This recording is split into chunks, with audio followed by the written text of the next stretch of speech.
Hey friends, Ashton Gustafson here, and welcome back to another episode of Good, True, and Beautiful. We have the awesome opportunity for the second time to have a friend of ours, Aaron Niequist. We had him on a year, maybe 2 years ago. At that time, we were Let the Music Play podcast, and he and I were joking before the call. We have transcended and included, as we are now Good, True, and Beautiful. He's a guy I've looked up to for a long time. I really admire his story. And more than anything, I admire his authenticity and his approach to life and faith, relationships, work, vocation, you name it.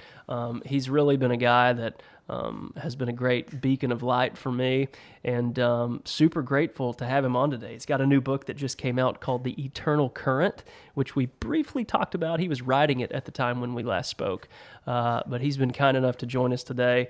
And with that being said, Aaron, welcome back. Thanks so much.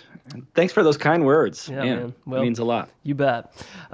So some people may not have been here at the table the last time you and I had a chance to connect, but I always kind of want to start with, where do you begin today when you introduce yourself and your work in the world?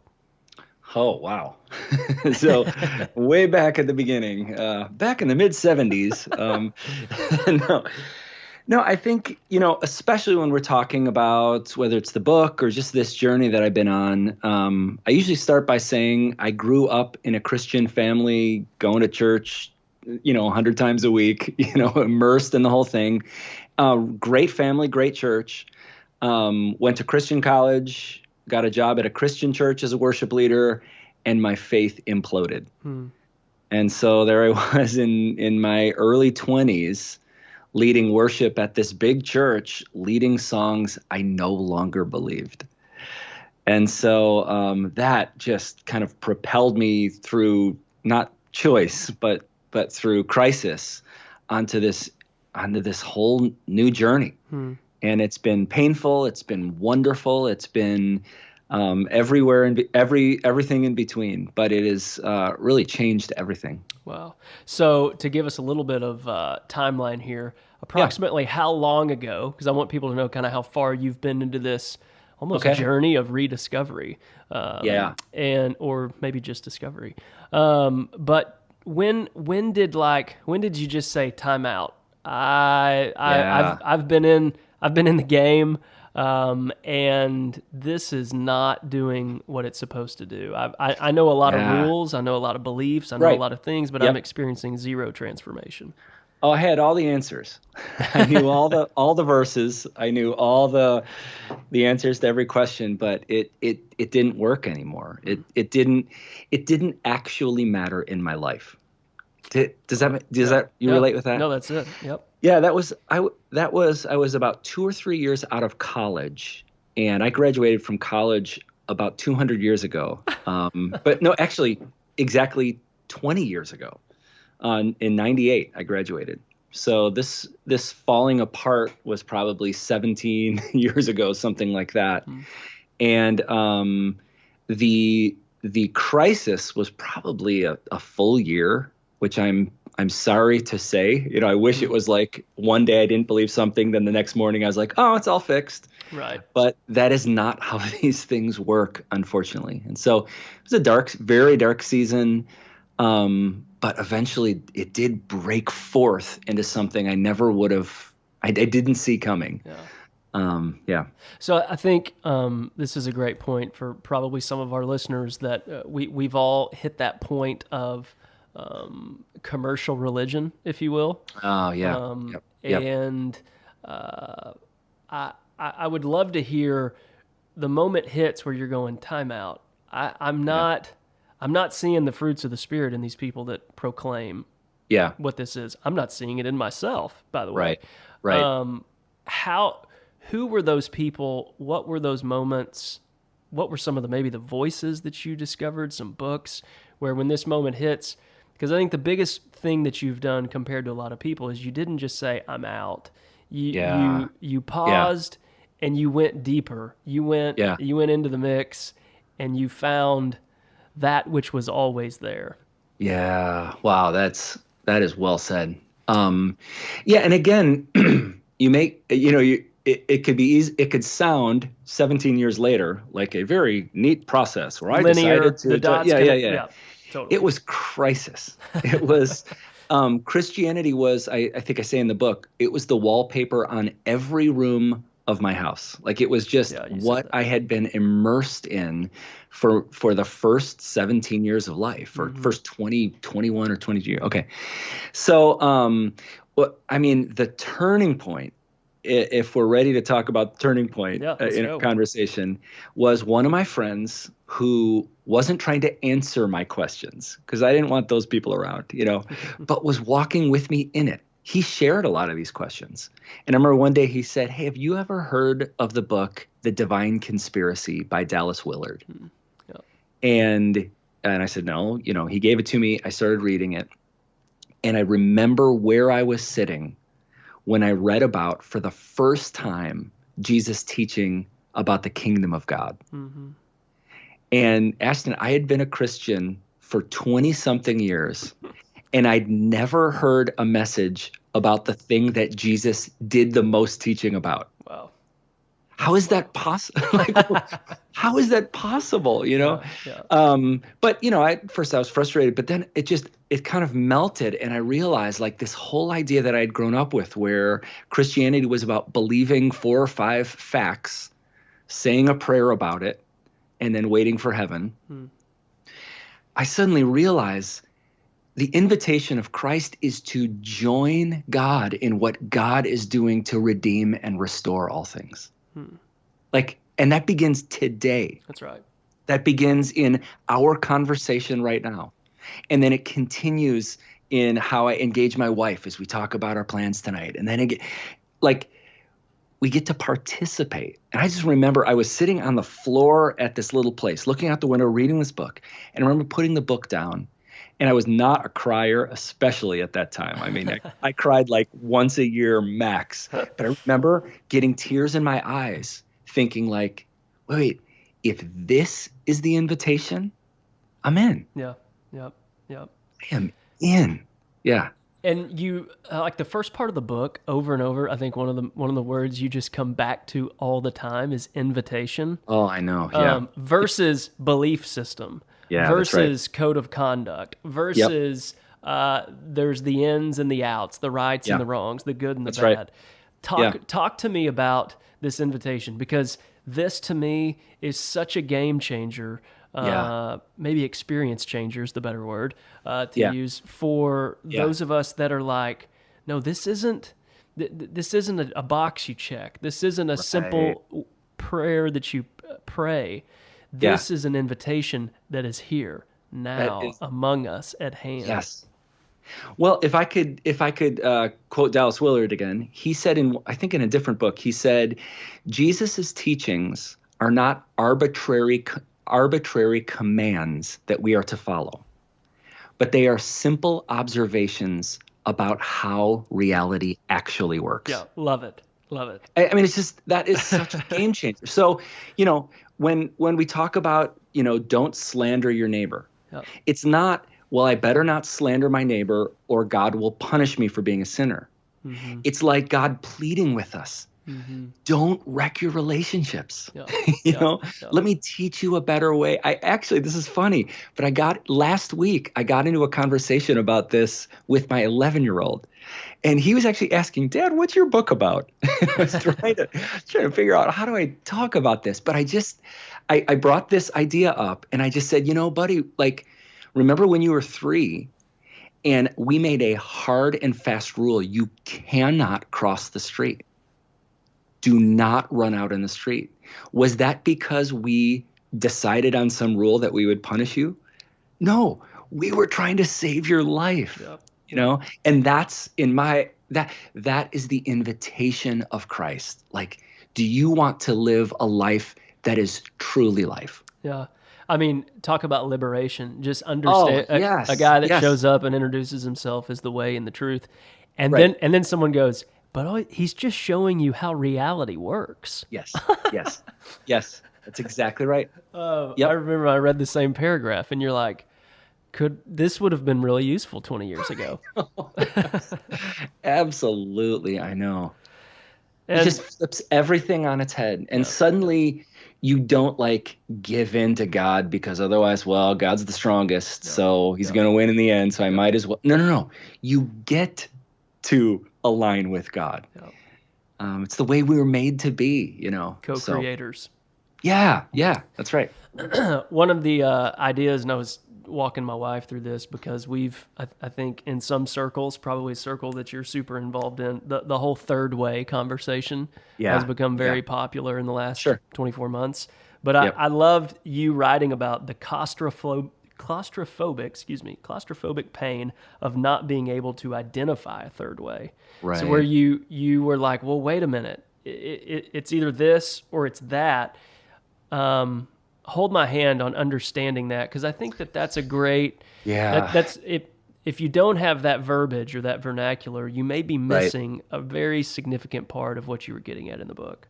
Oh, it's such a good question. I think what I felt when my faith started to crumble, I felt only two choices. One was, well, this doesn't work, but I better just double down Mm, and pretend. mm-hmm, I'll just mm-hmm. be a good Christian. I'll turn my heart off as Wow. if a human could do that, right? I'll just double down on what hasn't worked for a long time. Or the only other option is to jump ship from the entire invitation of Christ in every way, right? Yeah. And thank God, I began to realize those are two terrible options, Mm-hmm. and they are not the only ones. Yeah. Yeah. And so there is a third way. There's probably 100 third ways Totally. between those two. And the one I talk a lot about in the book is something I learned from Ken Wilber, and Richard Rohr teaches a lot about, which I know he's been on your podcast.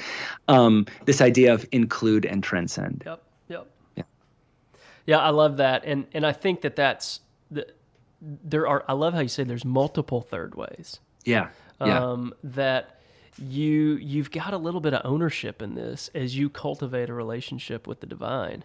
Yeah. That they may listen to Aaron Niequist notes, they may take some notes from Richard Rohr, they may listen to this guy, but at the same time, you are cultivating a total, unique, individual relationship with the That's creator right. of the universe. Yep. That's right. And I think that sometimes that third way lingo can sound like there's really just one other option. Yeah. But you do a great way of explaining in the book all of these different practices, different traditions. And I think Yeah. sometimes you talked about the little pond, that you thought Yeah. you were in one Yeah. time. You want to talk about that? Yeah. And I think that's maybe a theme of the whole book, is that realizing that my tradition, the faith tradition I grew up in, is actually really good in a lot of ways. I could Yeah. take an hour Yeah. and walk you through all the things that were really beautiful about my faith tradition. Now I could take another hour and tell you about the things that were downright unhelpful, if not toxic. Okay, so it's both. Yeah. Yeah. And so I think what's beautiful to realize is my faith tradition is good, but it's just one sliver of the whole. Yeah. And so whenever I can think of my tradition as one little part, one slice of the pie or whatever, then it can offer a contribution. But whenever I think of my tradition as the entire story, it is a bad story. Yeah. And so I think some of the invitation that I'm trying to invite, anyone reading the book, anyone listening, is to try to get really, really honest about what's beautiful about your tradition and to not lose it. It's not everything it was terrible. That's right.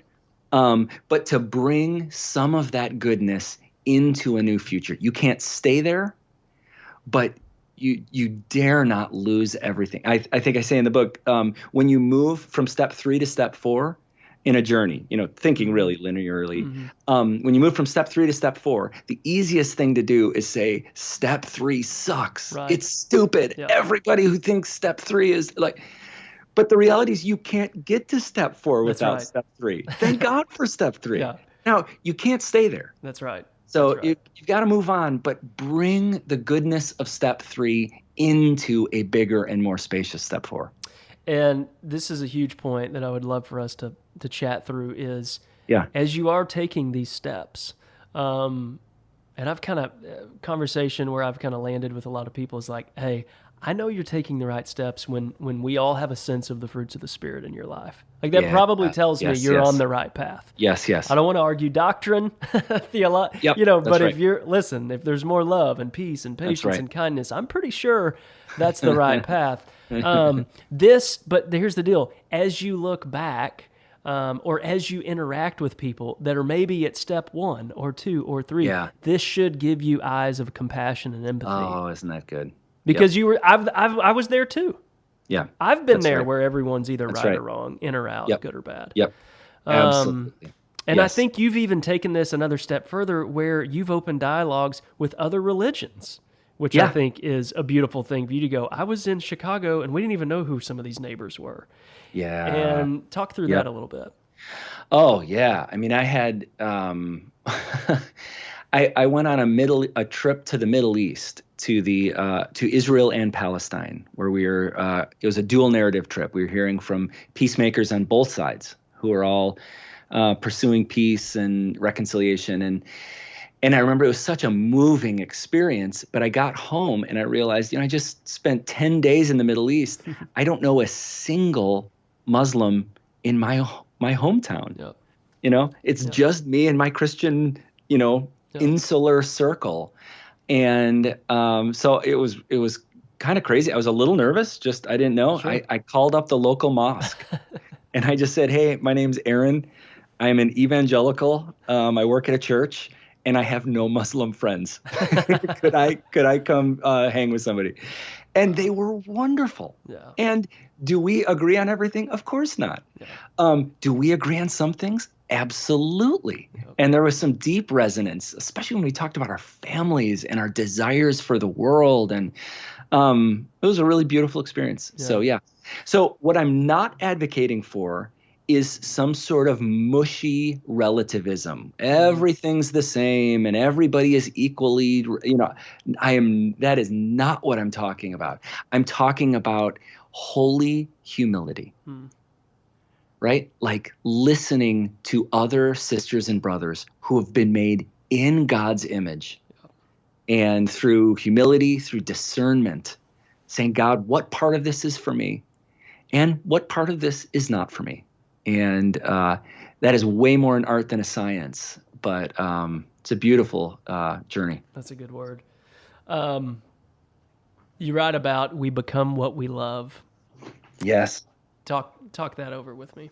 Well, that's a James K.A. Smith. He wrote the Desiring the Kingdom, and I bet I read that 10 years ago, and I still think about it weekly.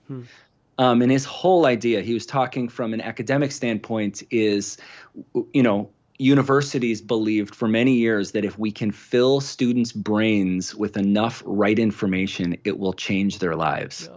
Yeah. And now we are learning it doesn't. We are not changed by new thinking. We are changed when our hearts are redirected to a different love. Yep. And so he asks, how do we redirect our hearts to a different love, different desire? And he'd say those formative practices that we do over and over and over. Yeah. Yeah. I think Rohr says something like, we don't think our ways into new ways of living. We will live our ways into new ways of thinking. Something like that. That is absolutely right. Yep. Yep. So then let's talk about a little bit of the rediscovery, because I think one of the things that you and I have probably found out is that we just weren't doing our homework. And for hundreds, if not thousands of years, there were a lot of people that didn't have the internet, but definitely had a sense of, there's something at hand here among us, and we can tap into this.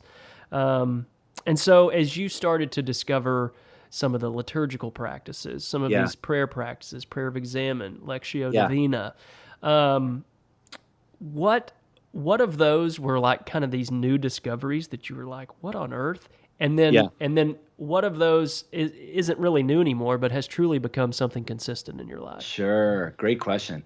Well, funny story about this. When I was a worship leader at Mars Hill in Grand Rapids, is when we were just first beginning to try to move beyond the 4 pop songs and a hymn. Yep. That's what we did every Sunday, 4 pop songs and a hymn. And that's great. There's nothing wrong with that. But we're just realizing it wasn't wide enough. It wasn't deep enough. So we were trying to add these different things, and we didn't know what we were doing, just experimenting. And one Sunday after church, it had gone well, and I kind of naively said to my partner, Troy, like, hey, like, isn't it amazing? We're like inventing this new way of worshiping. And he just smiled. He's a couple years older, and he just smiled, and he goes, hey, I think this is just called the liturgy. And I think people have been doing it for generations.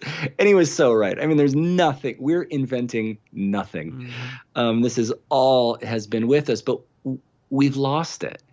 And in particular, some of our traditions, I can't speak for yours necessarily, but a lot of the leaders of my tradition, they specifically said, we're done with all that old-time religion stuff. We're just going to reimagine it for today.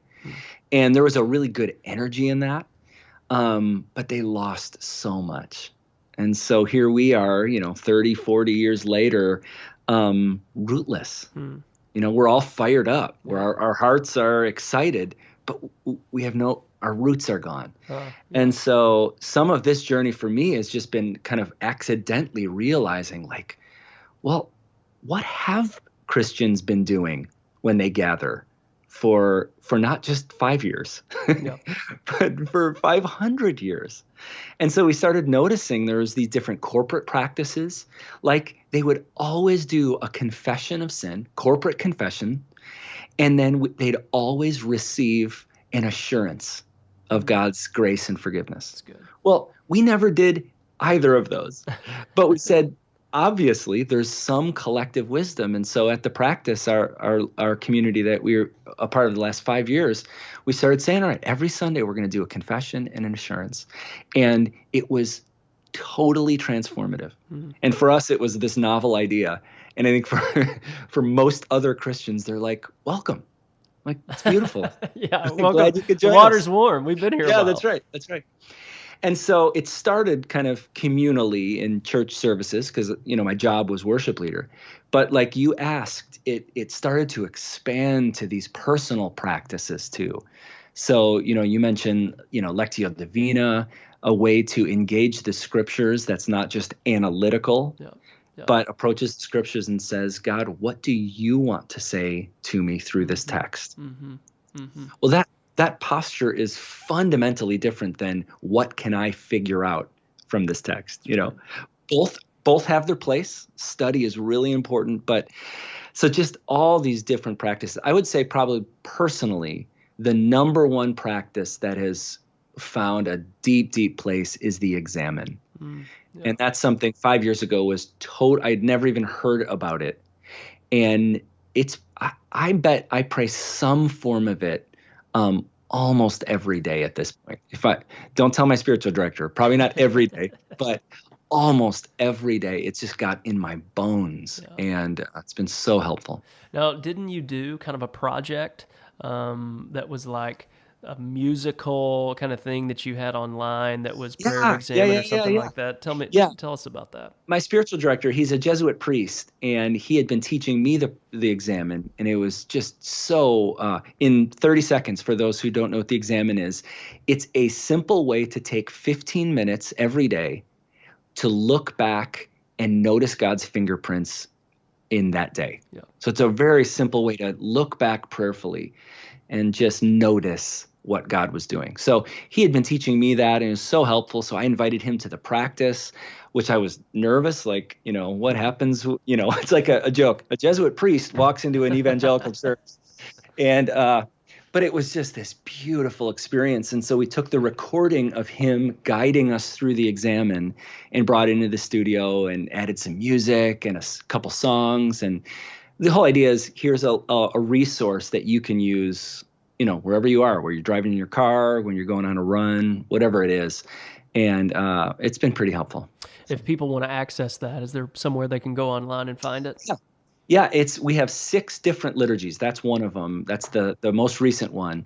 But it's just at anewliturgy.com. Right. anewliturgy.com. Right on. Yeah.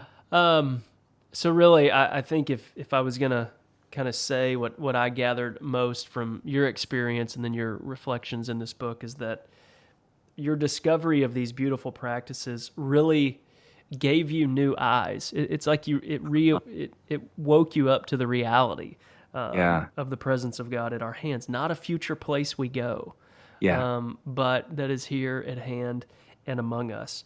I really wanted to ask you today, what are the ways or the practices that you are cultivating those eyes?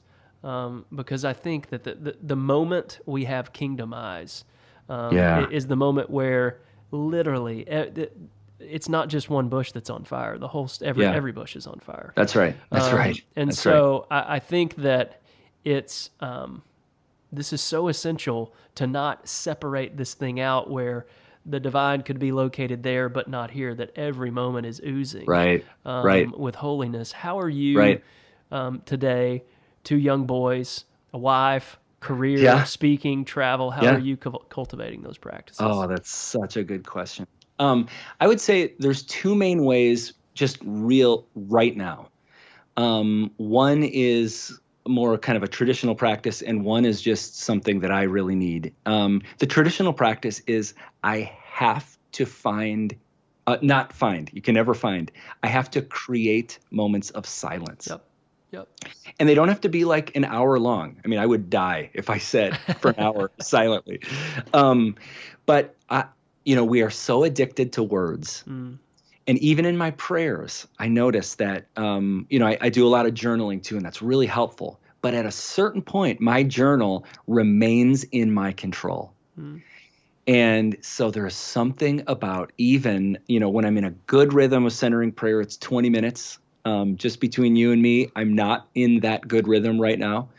So I'm trying to find 5 and 10 minutes where I, lock the door so no one's going to barge in or whatever. And I open my hands and I listen to my breathing and I just try to be in God's presence. And as you know, it transforms everything. The radio metaphor that you had was brilliant. Oh, yeah. Share that.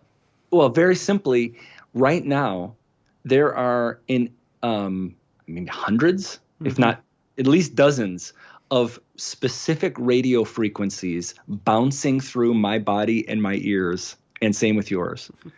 But we cannot hear them because we don't have the ears to hear. And so what's so beautiful about the radio analogy is the radio isn't creating anything. It's just tuning itself to receive what's been there all along. That's good. So there's something beautiful there. The other practice that's really helping me right now, and I don't necessarily like it, but it's that may be an indication that we should spend some time there. I know, but it's engaging in myself with the people who drive me crazy. Yep. So some of them, I don't want to take this podcast into directions we shouldn't go, but some of them have to do with things that are going on in our country right now. Some have to do, one particular has to do with just a very personal, interpersonal thing. But if I'm not careful, I can let my frustrations over other people's actions take up too much space in my brain, in my heart, in my soul. And there is something Jesus was not unclear about how we are to treat our enemies, right? Yep. And it's brilliant. It says, don't go confront them. Begin by praying for them. Yeah. And not praying that God would change them or punish them. Pray that God would bless them. Wow. And I hate that. And I don't ever want to do it. You mentioned that story in the book that you began centering prayer. Oh my gosh. 15, 20 times in, you're like, this does not work. My mind is on fire. Yeah, that's right. And then out of nowhere, you're like, and then I'm like praying on behalf of someone that wronged my wife. Yes. But like in this place of compassion and empathy. And I feel like I've said this sentence in my like last few interviews, but I interviewed Mark Nepo not long ago. And he had this quote where he just goes, look, there comes a time when you realize the further that I can go into you, I can find myself, and the further I can go into myself, I can find you. Wow. And I think that's Beautifully exactly said. what you're saying. Yeah. It's beautifully said. Well, I mean, I've always struggled, the verse after the Lord's Prayer is Jesus saying, if you don't forgive your brothers, then neither will God forgive you. Yeah, it's like the one place where he's like, hey, you shut that door, and then there's another door that's going to shut. Right. Yeah. We are connected in ways we don't even understand. Yeah. And so, yeah. Wow. Well, I can't say enough. I mean, again, the authenticity and just the beautiful reflection that you had to not choose one of these two either ors, right? But to pursue a way to find the third way. I really believe this is a book that will be redeeming in so many people's lives, and will ignite their hearts and give them eyes to see the beauty that is the kingdom that's at hand and among us. Yeah.